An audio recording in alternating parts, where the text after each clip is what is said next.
Assalamualaikum warahmatullahi wabarakatuh. Waalaikumsalam warahmatullahi wabarakatuh. Alhamdulillahilladzi sakhkhara lana ma fis samawati wal akwan wa ja'alal qur'ana hudan wa nuran lil 'ayyan. Wassalatu wassalamu ala nabiyyina Muhammadin wa ala alihi wa sahbihi ahlil fadli wal ihsan, amma ba'd. Dewan Hakim yang arif dan bijaksana, hadirin yang mulia, rekan-rekan seperjuangan yang berbahagia. Deklarasi Stockholm yang diperkenalkan pada 16 Juni 1972 menyerukan the protection and improvement of human environment is a major issue which affects the well-being of peoples and economic development throughout the world. Hadirin, deklarasi Stockholm diluncurkan sebagai sebuah seruan dan ajakan kepada umat manusia di dunia untuk melindungi dan menjaga lingkungan hidup. Deklarasi itu menyatakan bahwa masalah lingkungan hidup merupakan major issue atau isu utama yang mempengaruhi kesejahteraan manusia dan pembangunan ekonomi seluruh dunia. Namun demikian, hadirin, di tengah upaya untuk memperbaiki masalah lingkungan ini, persoalan kebakaran hutan masih terus terjadi. Pertambangan ilegal semakin menjadi-jadi, pengrusakan alam semakin tidak terkendali. Akhirnya berujung derita yang tiada henti. Lantas apa solusinya, hadirin? Apa kira-kira solusinya? Tahu. Hadir Syasni Ramlan dalam makalahnya yang berjudul Religious Law for the Environment yang diterbitkan oleh The National University of Singapore mengungkapkan fakta bahwa ternyata negara-negara di dunia selalu menemui jalan buntu dalam menyelesaikan masalah lingkungan.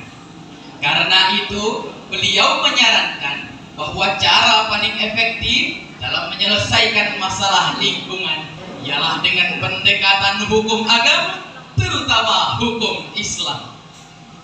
Syukur alhamdulillah, hadirin, kita memiliki Al-Quran, pelita kehidupan, penerang dalam kegelapan, dan jawaban atas setiap permasalahan.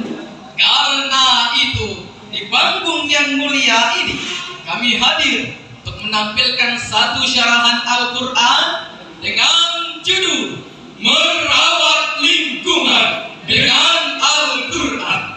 Sebagai rujukan pertama, marilah sama-sama kita menyimak lantunan firman Allah dalam surah Ar-Rum ayat 41.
Bima kasabat aydin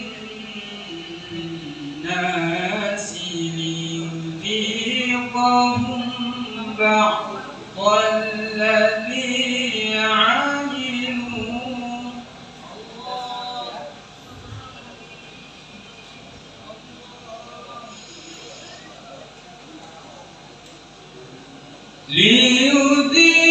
ليذيقهم بعض الذي عملوا لعلهم يرجعون. Aku berlindung kepada Allah dari godaan setan yang terkutuk dengan menyebut nama Allah yang Maha Pengasih lagi Maha Penyayang. Telah tampak kerusakan di darat dan di laut disebabkan perbuatan tangan manusia. Melalui hal itu, Allah membuat mereka merasakan sebagian dari akibat perbuatan mereka, agar mereka kembali ke jalan yang benar. Dewan Hakim yang arif dan bijaksana, hadirin yang dirahmati Allah Subhanahu wa Ta'ala. Syekh Muhammad Thahir Ibnu Ashur dalam tafsir At-Tahrir wa Tanwir jilid 21 halaman 110 mengatakan, al-fasadu su'ul hal wa huwa diddus shalah. Al-fasad artinya adalah kondisi yang buruk dan merupakan lawan dari as-shalah atau kondisi yang baik. Menurut beliau, al-fasad merupakan kondisi buruk yang merugikan hal-hal yang bermanfaat bagi manusia baik di darat maupun di laut, seperti pencemaran, kekeringan, paceklik, serta anomali cuaca yang menimbulkan beragam bencana alam. Sementara itu, Wahbah Az-Zuhaili dalam tafsir Al-Munir juz 21 halaman 105 menguraikan makna bima kasabat aydin nas ialah bisababi ma'asihim wa dzunubihim. Kerusakan dan bencana itu terjadi oleh sebab maksiat dan dosa manusia. Paradigma Al-Quran bahwa kerusakan lingkungan berhubungan erat dengan kerusakan moral yang terwujud dalam bentuk maksiat dan keserakahan manusia. Artinya, Al-Quran memandang bahwa kerusakan lingkungan terjadi karena manusia mengabaikan norma dan aturan, terutama norma agama. Di mana-mana hutan digunduli, laut dikotori, dan udara dicemari. Ditambah lagi perilaku-perilaku koruptif dan budaya-budaya permisif yang mengabaikan Tuhan dalam kehidupan mereka.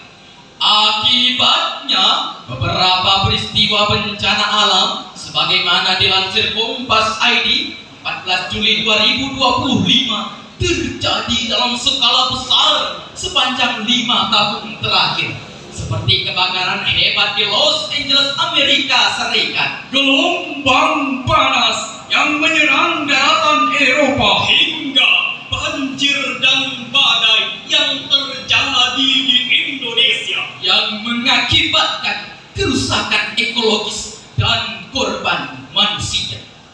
Hadirin yang mulia, Dewan Hakim yang arif dan bijaksana, untuk mengatasi hal tersebut, Al-Quran sejak lebih dari 1400 tahun yang lalu telah mengumandangkan sebuah deklarasi universal tentang keharusan menjaga lingkungan, sebagaimana yang tercermin dalam surah Al-A'raf ayat 56. وَلَا تُفْسِدُوا فِي الْأَرْضِ بَعْدَ إِصْلَاحِهَا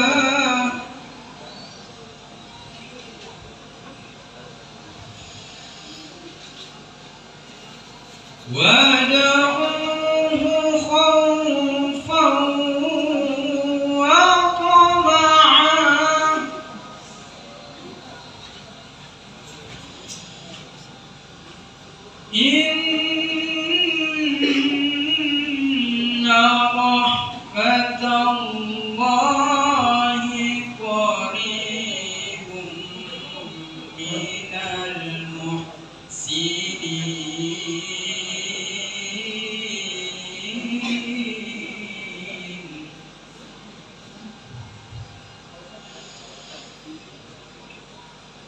Inna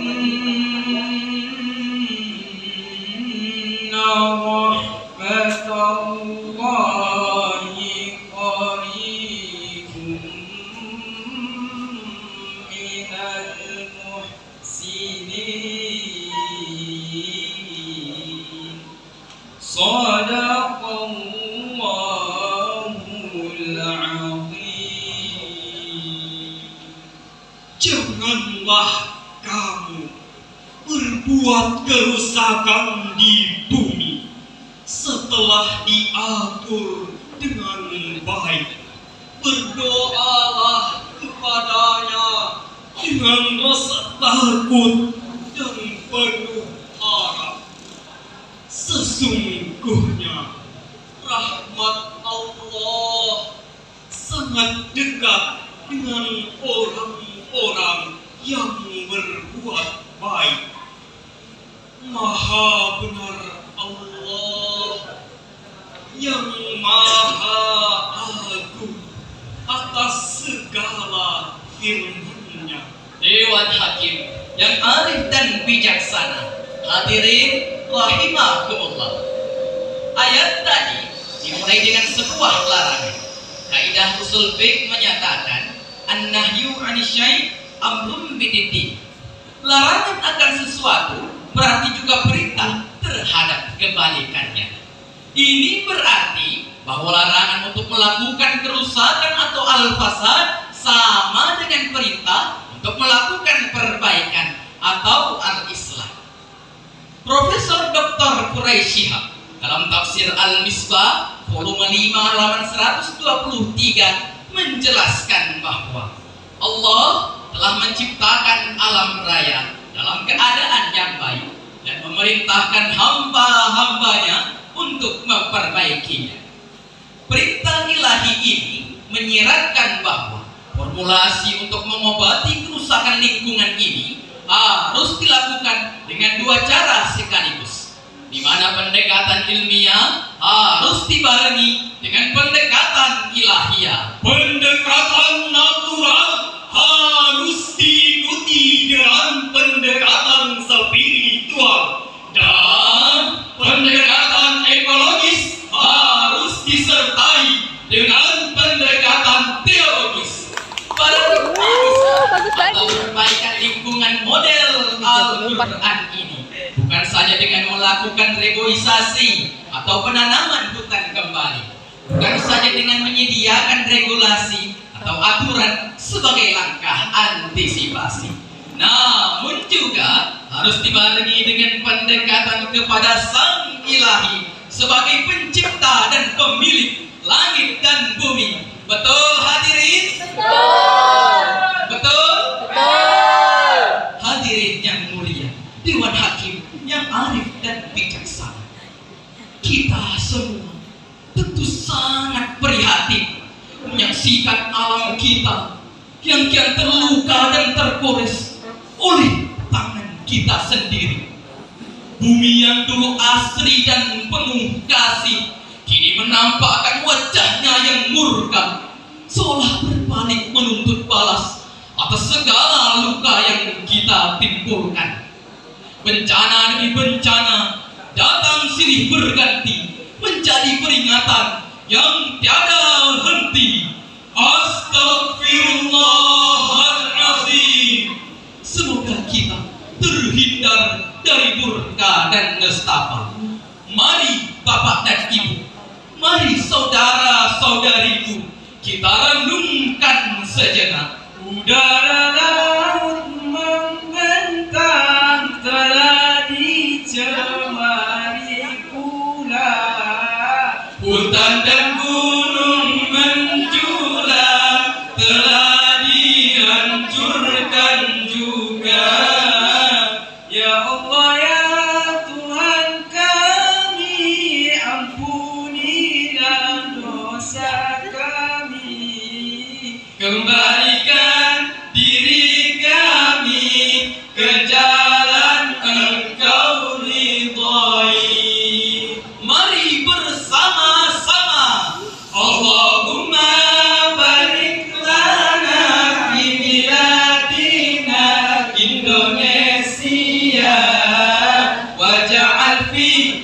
qulubina rahmatan wa salamatan.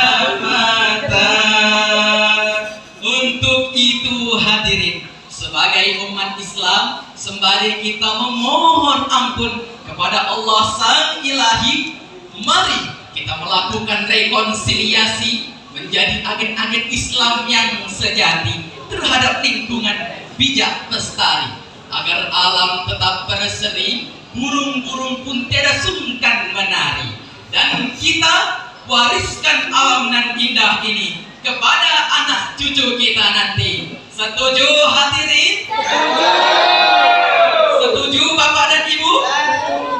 Masya Allah, Alhamdulillah. Semoga Allah mengabulkan doa dan harapan kita. Amin ya Rabbal Alamin. Dewan Hakim yang arif dan bijaksana, Bapak Ibu hadirin yang kami cintai, akhirnya sebagai penutup syarahan kami dapat ditarik kesimpulan bahwa paradigma Al-Quran mengenai krisis lingkungan menyasar pada peran sentral manusia sebagai pengelola alam raya. Dengan begitu, Al-Quran menyadarkan kita bahwa upaya untuk mengembalikan fungsi dan keseimbangan ekologis mesti berbanding lurus dengan tugas dan tanggung jawab manusia secara teologis sebagai khalifah Allah Subhanahu wa ta'ala. Hanya dengan cara seperti inilah hadirin, jalinan persahabatan antara manusia dan alam akan membuahkan simbiosis mutualisme yang saling menguntungkan. Karena itu, jaga lingkungan, jauhi kerusakan, kuatkan iman dengan Al-Quran. Demikian kami undur pamit. Mohon maaf atas segala kekurangan. Wallahul muwaffiq ila aqwamit thoriq. Wassalamu alaikum warahmatullahi wabarakatuh.